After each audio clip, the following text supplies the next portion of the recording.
Hello everyone, welcome to online classes on building structures 6. In today's session we are going to learn about underground structures, which is a last chapter of this subject. In this chapter we have two parts. One is underground water tanks and another part is retaining structures. So let us study about underground water tank. We all know that water tanks are used for a storage of a water. These water tanks will receive a water from a water supply mains which are operating at a lower pressure, or they might receive a water from other sources. Either it might be a movable tanks or a mobile water tanks and all. In any type of a building, water for utilization is supplied from an elevated area, means roof. A roof will have a roof water tanks or a syntax from which the water is supplied to the below floors. These the roof water tank will supply the water to a below ground floors by a gravity flow type, so that a flow will be a continuous one. But the entire quantity of a water which has to be supplied cannot be stored at the roof of a structure, and hence because of this reason we provide underground tanks which store the main supplied water, and that water will be pumped up to the roof tanks, and then a roof tank will supply usable water to the below floors. In water tanks, that is underground water tanks, there are mainly two types. One is a circular shape and another is rectangular shape. Underground water tanks can be constructed for an individual residential building or apartment systems, or as well as for community, a central underground water tank type. So there are mainly two types. One is a rectangular underground water tank and another is a circular underground water tank, and another is rectangular underground water tank. So let us see the first type, that is a circular shape of underground water tank. These are generally used for a large capacity because of the circular shape. It will provide a larger perimeter, and hence heavier capacity can be retained, heavier amount of a water can be retained as compared to other shape of a water tanks. So because of this circular shape, a perimeter will be comparatively large when we compare the capacity of the tank with the quantity of materials required to construct the tank. Because of this reason, a circular shape of underground water tanks are preferable for a large quantity underground water construction. Second one is rectangular shape. These are generally used for a smaller quantity because of ease in construction and ease in shuttering work, especially as compared to other circular types. If the small quantity for a smaller capacity, if we adopt a circular type of a tank, shuttering will be very difficult. That is the main case, and there will be shuttering will be difficult also, as well as costlier also. And because of this, construction cost of a circular type smaller tanks will be very high, and that's the reason why we go for a rectangular type. Shuttering will also be easy, as well as shuttering cost will also be lesser as compared to circular type when a small quantity or small capacity water tank is considered. But whereas if it is a larger quantity, then material consumed as compared to the perimeter provided or a capacity of a tank is provided will be very high, and hence we go for a circular type for a larger quantity of underground water tanks.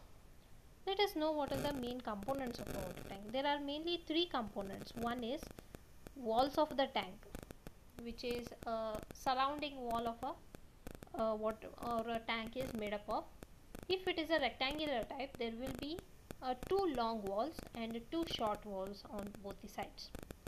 Next one is floor slab or a bottom slab or a base slab.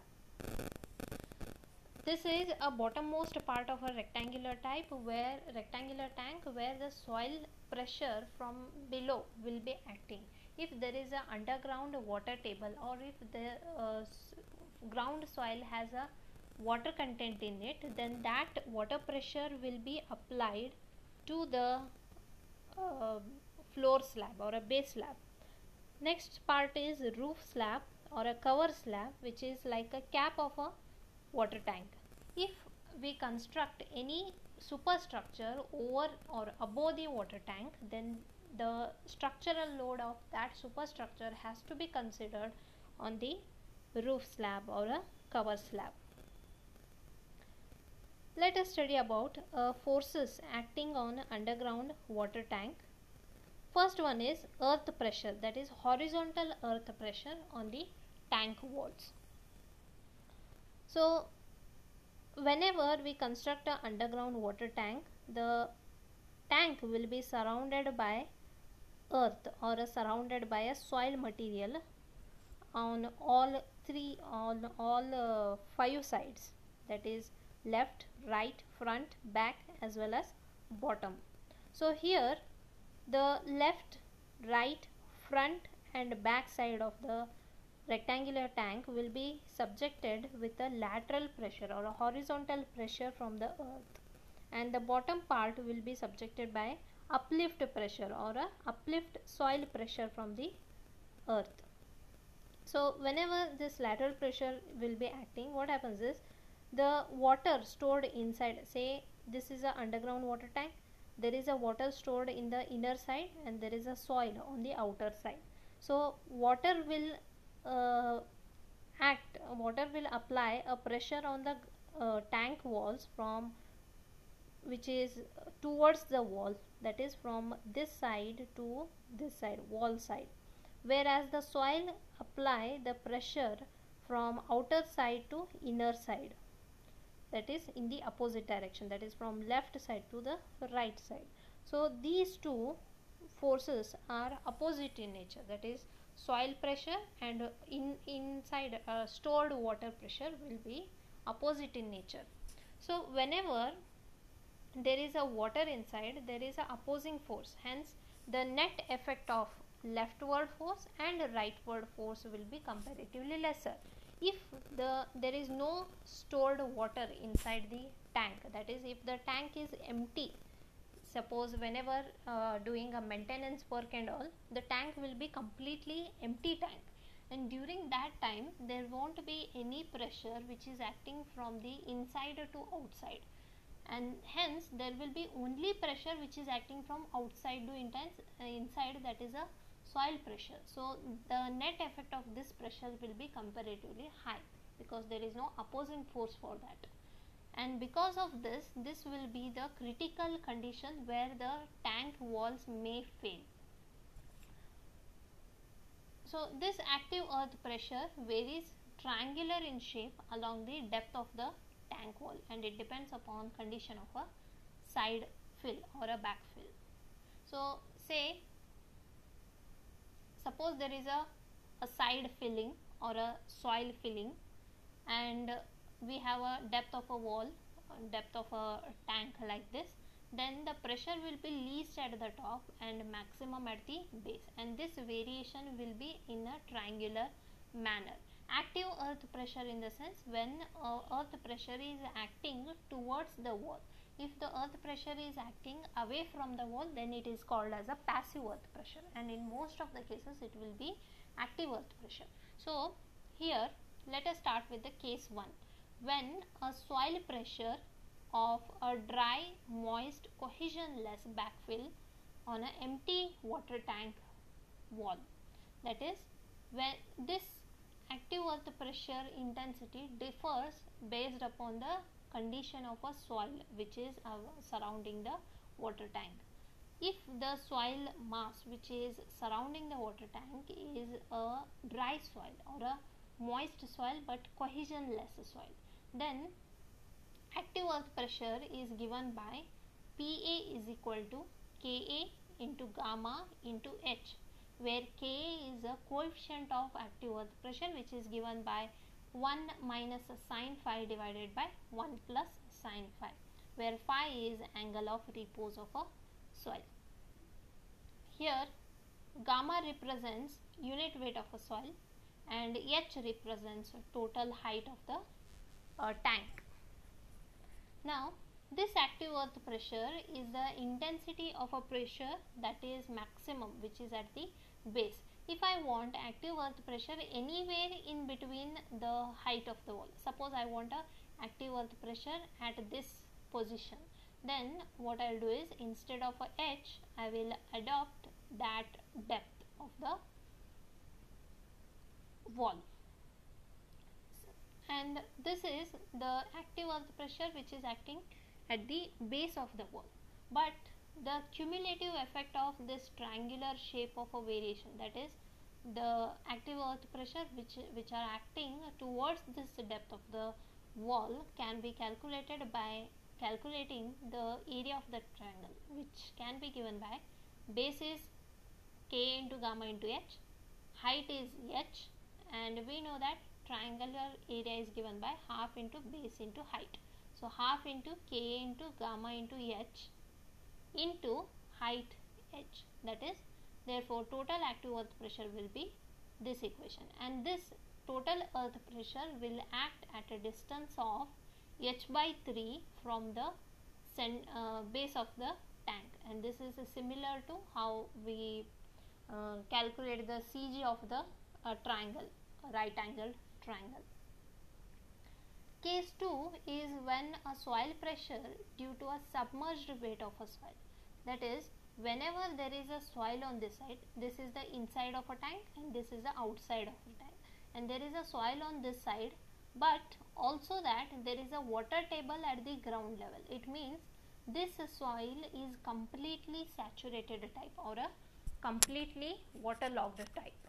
So whenever this is the case, there will be a active earth pressure which is acting because of the soil as well as because of the water which is present surrounding with the surrounding soil.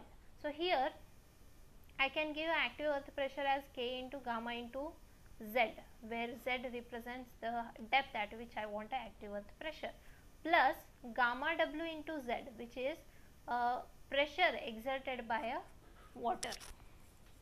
So if I want at the base of the wall, then I can say instead of a Z, I can replace it with total height of the tank, which is H. So it will be K into gamma dash into H plus gamma W into H. K into gamma dash into H represents earth pressure, whereas gamma W into H represents water pressure which is acting in a lateral direction. This gamma dash is a saturated unit weight of a soil, whereas gamma W is a unit weight of a water. Case 3 is when a soil pressure due to a partially submerged backfill. In the previous case, we have studied about a fully or a completely submerged soil backfill. Now I am considering another type of a case where there is a moist soil or a dry soil for a depth of H, and below this depth of H1 there is a soil which is completely saturated type. So if I have a water table somewhere in between, then this quantity of a soil will be completely saturated type. This is where the water quantity is very much available, and the upper quantity, that is for a depth of H1, the soil is of dry type. In this case, active earth pressure will be divided into three segments. One is the earth pressure due to dry soil, earth pressure due to saturated soil, and lateral pressure due to water. So here for the first one, that is earth pressure due to dry soil, it will be Ka into gamma into H1, this depth, and then earth pressure due to saturated soil will be Ka into gamma dash, which is a saturated unit weight, and H2, which is a depth of saturated soil. Third one is gamma W into Z, which is lateral pressure due to water. So these are the three different cases for a lateral earth pressure acting on the walls of the tank. Second type of a pressure which is acting on a underground water structure is uplift pressure on the floor of the tank. So the previous cases, all three cases which we have studied were about horizontal forces which were acting because of the soil which was present on the sides of the wall, whereas uplift pressure is because of the soil and water which is present below the underground water tank. If the water table is below a floor slab, then the floor tank is designed for only the load of a tank wall, tank roof and etc. And it is assumed that the load is distributed very evenly. The weight of a water stored and the self weight of the foundation is assumed to pass directly to the foundation soil.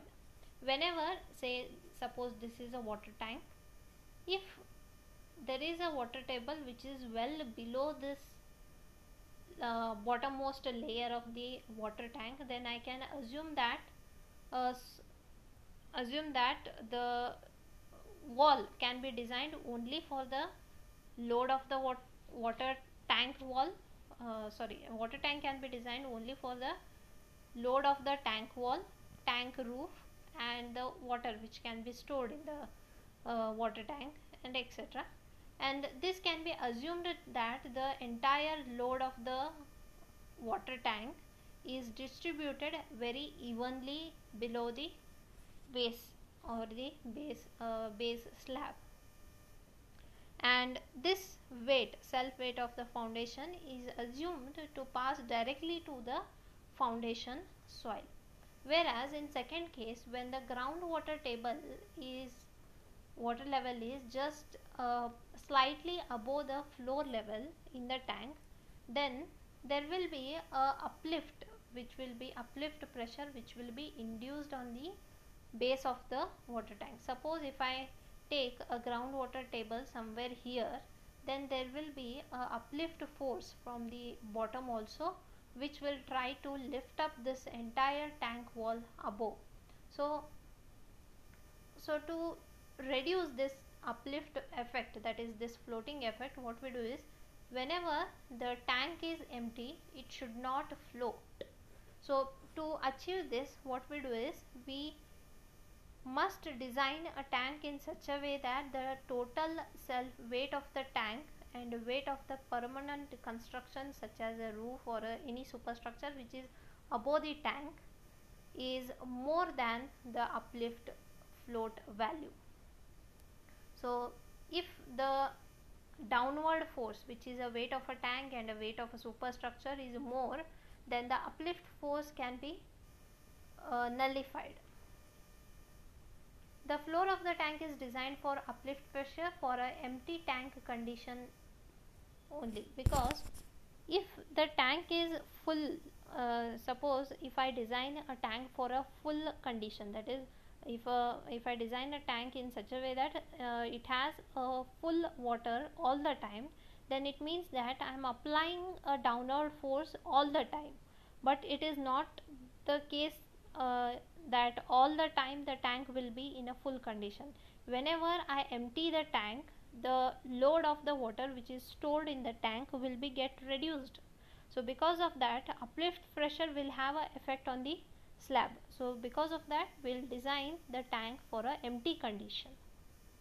This is a representative diagram where it shows uplift pressure in terms of kilonewton or a load per unit area.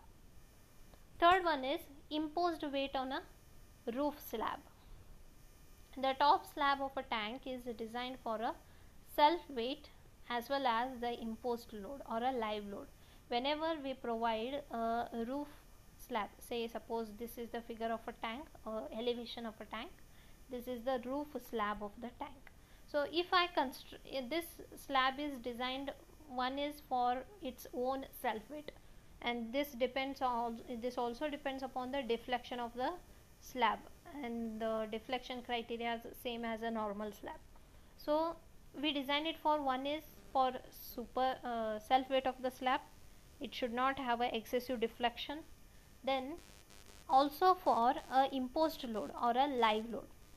If whenever the underground water tank is provided, it may happen that on this roof slab, the area can be utilized for a car parking, it can be utilized as a corridor or a walkway, or for any purpose it can be utilized. So what we do is, either we design it for self weight and a live load, or we can also design it for any imposed load. If I am going to construct any superstructure above this slab, sometimes we do provide a superstructure like a porch or a sit out or a veranda, which will be above this slab, and that imposed load has to be considered for designing a roof slab of a water tank.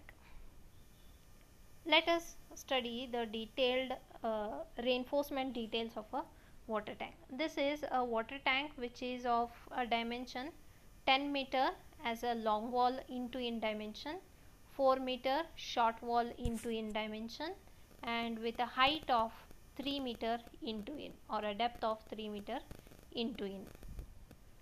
So for this I'll start up with the elevation. These are the short walls and this is a long wall side. Let us start with the short wall side. So this is a short wall side where there are you can see the reinforcement are provided on both the sides, that is on the leftmost face also as well as rightmost face also, on both the walls. Here you can see, here also reinforcement are provided on this line also as well as on this line also. This is because water pressure will act on this side. So because of that water pressure, the wall will bend in this direction. When a wall bends in this direction, this wall bends in this direction, at that time this side will be under compression and this other outer side will be under tension. Now on the same time there will be a horizontal earth pressure which will act from the outside to inside, that is from this side. So in that case wall may bend in this direction, and at that time compression is on this side and tension is on this side.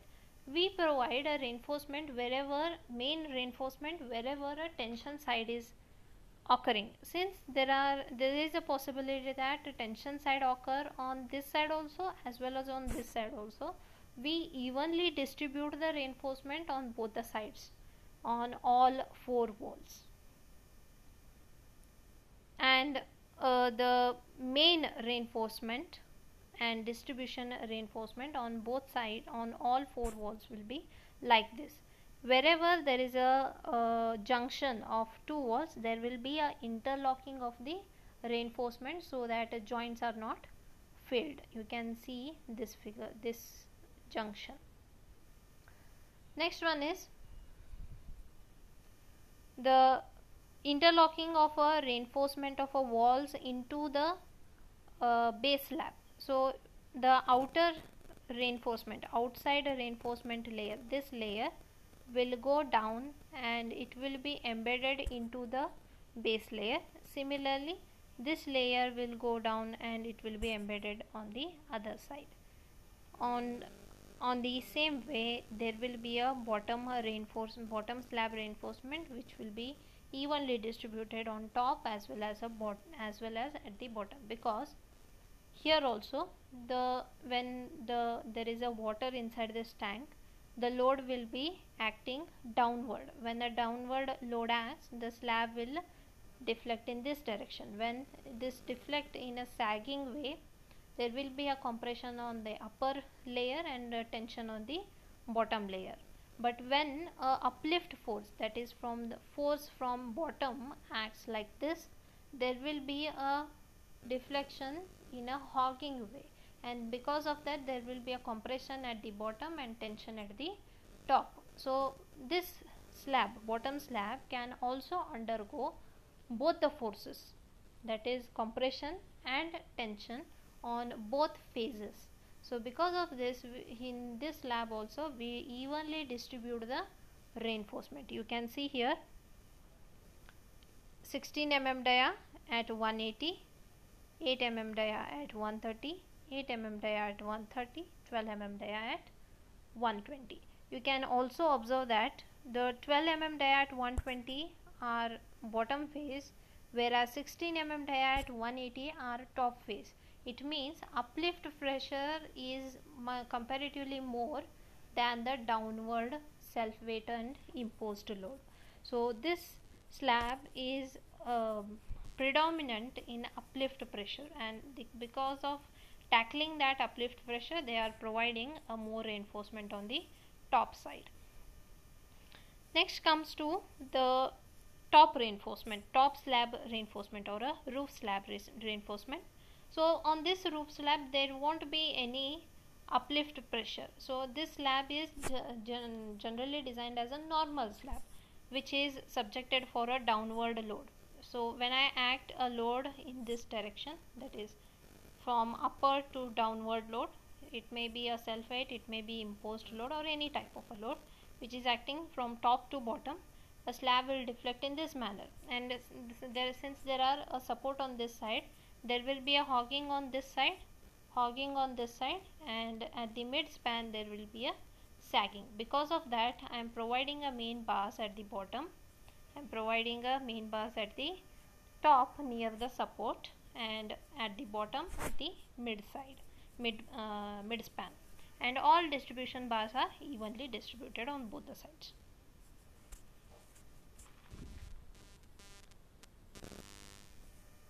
And this is you can see this side, this is the shorter span of the tank, that is this is a longer span and this is a shorter span. So when I see from this side, shorter span will be under a maximum bending side. So the main bars which are at the bottom most are 12 mm dia at 10 are at the bottom on the shorter span, and 10 mm dia are the distribution bars. Here you can see the distribution bars above and main bars below. Main bars are dotted on this diagram, and main bars are of a full length on this diagram. So this additional you can say projection of the slab is provided at the bottom slab because we need some kind of a interlocking here. Because of this additional projection, one is distribution of the load will be comparatively easier.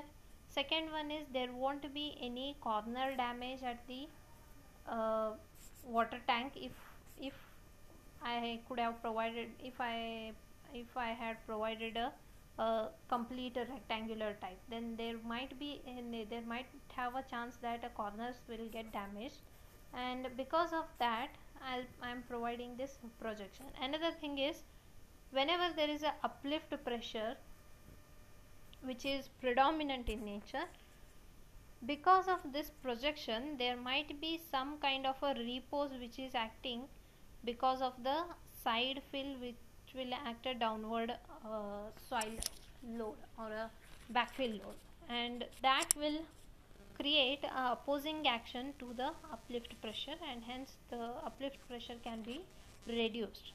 So these are the projections which are provided at the bottom on both the sides. So study this rectangular type of a underground water tank, and similarly circular type of underground water tank will be of similar type. All the forces or forces will be, type of a forces will be same, but the how the forces will act will be slightly different, and reinforcement will have a hoop reinforcement and distribution or a vertical reinforcement. Thank you for the session.